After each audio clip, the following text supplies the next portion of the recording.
మనం ఎన్ని సిద్ధాంతాలను చర్చించినా, ఎన్ని కాన్సెప్ట్స్ను పరిశీలించినా, విశేషంగా విశ్లేషించినా, ఆఖరకు ఏది కర్తవ్యం, కర్తవ్య మార్గం ఏమిటి అనేటటువంటి ప్రశ్నలు మనకి మనస్సులో ఉదయిస్తాయి. అవే ఎక్కువగా మన మన నడవడికను పురోగమనంలో తీసుకుపోవటానికి ఉపయుక్తమవుతాయి. అయితే ఇక్కడ ఏది కర్తవ్యం అనే ప్రశ్న ఉత్పన్నమైనప్పుడు మానవునికి జీవితంలో అడుగడుగున అనేక ధర్మ సందేహాలు ఏర్పడతాయి. కర్తవ్యం చేయాలని చెప్పడం చాలా తేలికే, కానీ ఏది కర్తవ్యమో ఎలా చెప్పటం? ఇది చాలా కఠినతరమైనటువంటిది. చాలా అంతర్వాణి ద్వారా తాను జ్ఞాన సముపార్జన చేసినటువంటి జ్ఞానం ద్వారా రెండింటి ద్వారా విశ్లేషించి ఏర్పరచుకోవలసినటువంటి ఒక గమన పదం. ఇది చాలా మూలమైనటువంటి విషయం సమాజానికి, మనిషికి కూడా. అయితే మన అంతర్వాణి ధర్మ సందేహం కలిగినప్పుడల్లా మనకి ఇది నీ కర్తవ్యం అని ప్రబోధిస్తుంది. ఈ అంతర్వాణి అంటే ఏమిటి?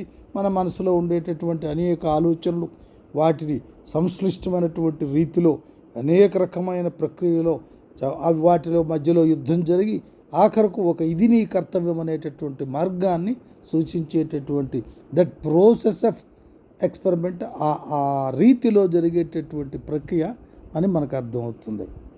అయితే ఈ కర్తవ్య బోధనలో, కర్తవ్య నిర్వహణలో, కర్తవ్యాన్ని సూచించటంలో ఏదైనా విశ్వజనీయ సూత్రం ఉందా అనే ఆలోచన మనకి తప్పకుండా రావాలి.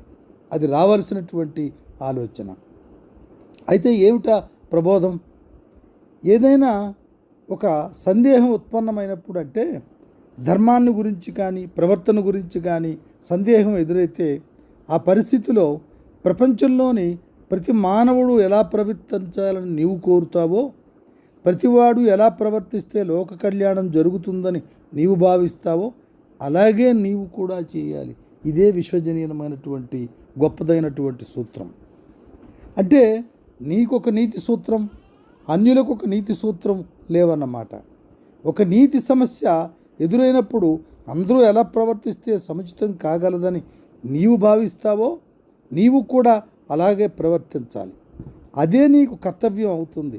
అంటే నీవు నిర్దేశించే కర్తవ్యం ఒక విశ్వజనీయమైన నైతిక సూత్రం కావడానికి అర్హత కలిగి ఉంటుంది.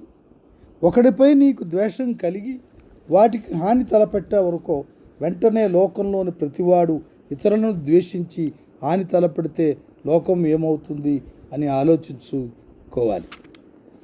ప్రతివాడు ఇతరులకు హాని తలపెట్టాలని నువ్వు కోరుకోవు కనుక, అలా జరిగితే సంఘజీవనం, సహజీవనం సాధ్యం కావు కనుక నీవు కూడా ఇతరులను ద్వేషించరాదు, హాని తలపెట్టరాదనేటటువంటి ఒక మూల సూత్రానికి కట్టుబడి ఉండి అది విశ్వజనీయ సూత్రంగా నిర్వచింపబడాలి. అలాగే ఒక సన్నివేశంలో వినిపించిందనుకో, ఏ ఒక భావం తోచిందనుకో, లోకంలో ప్రతివాడు అబద్ధం ఆడడం మొదలు పెడితే ఏమవుతుందని ఆలోచించుకుంటే అప్పుడు నువ్వు అబద్ధం చెప్పడానికి ప్రయత్నించవు. అయితే ఈ కర్తవ్యం బోధనలో కారణం చేత ఏది కర్తవ్యం అనే ధర్మ సందేహానికి తావులేదు. ఎందుకంటే లోకంలో ఎలా ప్రవర్తించాలని నువ్వు కోరుకుంటావో, ఏ కర్తవ్యాన్ని సార్వజనీన సార్వకాలిక నీతి సూత్ర స్థాయికి తీసుకుపోవాలని సమాజం కోరుకుంటుందో, నీవు కోరుతావో అదే నీకు కర్తవ్యం అవుతుంది. అంటే కర్తవ్యం అనేటటువంటిది ఒకనొక విశ్వజనీన సూత్రాన్ని బట్టి నిర్ణయం అవుతుందనే మాట సత్యమవుతుంది. అయితే ఇందులో మనకి మహాభారతంలో చెప్పినటువంటి ఒక పద్యం చాలా అద్భుతమైనటువంటి గమనాన్ని చెప్తుంది. ఒరులు ఏయవి యొనరించిన నరవర అప్రియము తన మనంబున కగువ ఒరులకు అది సేయకునికి పరాయణము పరమధర్మ పదము కెల్లన్ అని చెప్తాడు. అంటే ఇతరులు ఏ పని చేస్తే మనకు అప్రియంగా ఉంటుందో ఆ పని మనం ఇతరులకు మనం చేయకపోవటం అన్ని ధర్మాల్లోనికి ఉత్తమ ధర్మం అవుతుంది. క్యాంట్ కూడా చాలా అద్భుతంగా దీన్ని కేటగరికల్ ఇంపారిటివ్ అనేటటువంటి దానిలో చెప్పాడు. దాదాపు ఇటువంటి దాన్నే ఆయన సూత్రీకరించాడు. నైతిక ప్రవర్తనను నిర్దేశించే విశ్వజనీయ సూత్రాన్ని అనుసరించి మనం కర్తవ్య పాలనలో చేయడంలో మనకు స్వార్థ చింతన అనేది ఉండదు. ఎందుకంటే అది లోకంలోని సర్వ మానవులకు వర్తిస్తుంది. అందులో స్వార్థం లేదు కనుక అది ఉత్తమ స్థాయికి చెందినది. స్వార్థం కోసం చేసేది అధమ కార్యం. ఇలా కాక నిస్వార్థంగా కర్తవ్యం కనుకనే కర్తవ్యం ఆచరిస్తే అది లోక సంగ్రహార్థం చేసినట్టుది అవుతుంది తప్ప అభ్యుదయగామి కాదు. అందువల్ల అతీత సత్యాన్ని కాంట్ చెప్పినట్టుగా దీనికి దగ్గరగా వర్తిస్తుంది. ఇంద్రియానికి గోచరమవుతున్న ఈ ప్రపంచం వెనకగల దేశకాల సత్యం మనకు అవాంగ్మానస గోచరం అవుతుంది. అయితే నైతిక సంకల్ప స్వేచ్ఛను వినియోగించుకోవడం ద్వారా, నిరపేక్ష కర్తవ్య నిర్వహణ ద్వారా ఆ సత్యాన్ని మనం పూర్తిగా కాకపోయినా చూచాయగానైనా తెలుసుకోగలుగుతాం. ఎందుకంటే మన కర్తవ్యం విశ్వజనీనమై ఉండాలి, దేశకాల అతీతమై ఉండాలి, అనుభవపూర్వమై ఉండాలి, అనుభవాతీతము. అందుచేత దేశకాల బాధితమైన పరమసత్యం మన నైతిక నిరపేక్ష కర్తవ్యాచరణలో తన్ను తాను అభివ్యక్తం తానే చేసుకుంటుంది. కాబట్టి కర్తవ్య నిర్వహణ లోక సంగ్రహాన్ని కోరుతుంది కనుక అది అవశ్యం ఆచరణీయం అనే కాంట్ ప్రవచించినటువంటి కేటగారికల్ ఇంపరేటివ్ ఒక ప్రధానమైనటువంటి డ్రైవింగ్ ఫోర్స్ మనిషి తాలూకా ప్రవర్తనకై. అయితే ఇందులో మనిషి ప్రవర్తన గురించి ముఖ్యమైనటువంటి మూలసూత్రం సర్వమానవ సమానత్వం. దీనికి ఒక పర్యవసానం సర్వమానవ సమానత్వం. ఇలాంటి పరిభాషలో ప్రజాస్వామ్యం కూడా ఉంది. నీకొక నీతి, అన్యులకొక నీతి లేదు అనేది ఇందులో ముఖ్య సూత్రం. ప్రపంచంలో నైతిక దృష్టి నుంచి ఎవడికంటే గొప్పవాడు కాడు.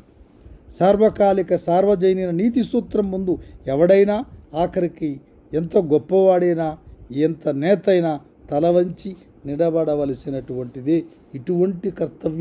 ఇటువంటి కర్తవ్య పాలన, ఇటువంటి కర్తవ్యం సూచించేటటువంటి ప్రవర్తన మాత్రమే సర్వజనీనమై సర్వమానవ సానవత్వానికి కోరుకుంటుంది.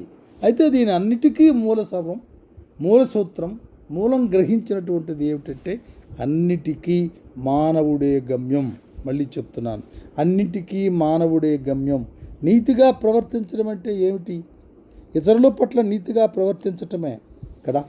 ప్రతి వ్యక్తి ఎవడి దృష్టి నుంచి వాడు తనకు తానే సాటి. మనం ఇచ్చుకునే విలువలనే ఇతరులు కూడా తమకు తాను ఇచ్చుకుంటాడని గ్రహించాలి. ప్రతి వ్యక్తి గమ్యం తానే. తన వ్యక్తిత్వపు సంపూర్ణ సాక్షాత్కారమే. ఏ వ్యక్తి మరొక వ్యక్తికి సాధనమాత్రుడు కాడు, తాను తప్ప. ఏ ప్రయోజనానికి నిమిత్తమాత్రుడు కాడు. ఎవడి వ్యక్తిత్వం, ఎవడి ప్రత్యేకత, ఎవడి విశిష్టత వాడిదే. అందుచేత మనం ఇచ్చుకునే విలువను మనం ఇతరులకు కూడా ఇవ్వాలి. ఇదే మన నైతిక ప్రవర్తనకు ఆధార సూత్రం కావాలి. ఆ సూత్రాన్ని అద్భుతంగా నిర్వచిస్తారు.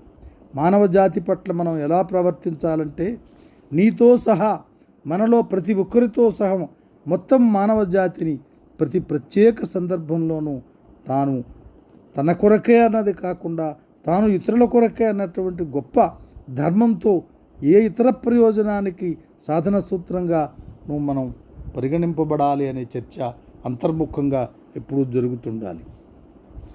Treat humanity whether in thine own person or in that any other, in every case as an end withal, never as a means only. సాధనంగా మాత్రమే కాకుండా గమ్యంగా మనిషిని చూడాలి. మానవ జాతి పట్ల మనం ఎలా ప్రవర్తించాలో ఆ కర్తవ్య బోధ చేసేటటువంటి ఒక ప్రజ్ఞ పాఠవం మన మనస్సులో, మన బుద్ధిలో, మన సార్వజనీనకమైనటువంటి ఆలోచన విధానంలో మనమే నిర్మించుకోవాలి. మనతో సహా ప్రతి ఒక్క మానవుడు తనకు తానుగే గమ్యం అని భావించాలి. అంతిమంగా మానవుడే గమ్యం, మానవ శ్రేయస్సే గమ్యం. ఏ కర్తవ్యానికైనా ఏ ప్రవర్తనకైనా ఇదే మహామూల సూత్రం. దీని పర్యవసానంగా సర్వమానవ సమానత్వం అనే విశ్వజనీన సత్యం ఆవిష్కృతమవుతుంది. అవి ఆవిష్కృతమైనప్పుడే మనం పురోగామిగా సమాజానికి ఉపయుక్తమవుతాం. సమాజం పురోగమైతేనే సర్వమానవ సమానత్వం, ప్రతి మనిషి తాను జీవించి ఇతరులు జీవించటానికి ఉపయుక్తమైనటువంటి ప్రవర్తన రీతిని, కర్తవ్య రీతిని నిర్మించుకోవడానికి తగినటువంటి పర్యావరణాన్ని మనం సృష్టించగలుగుతాం. Thank you very much.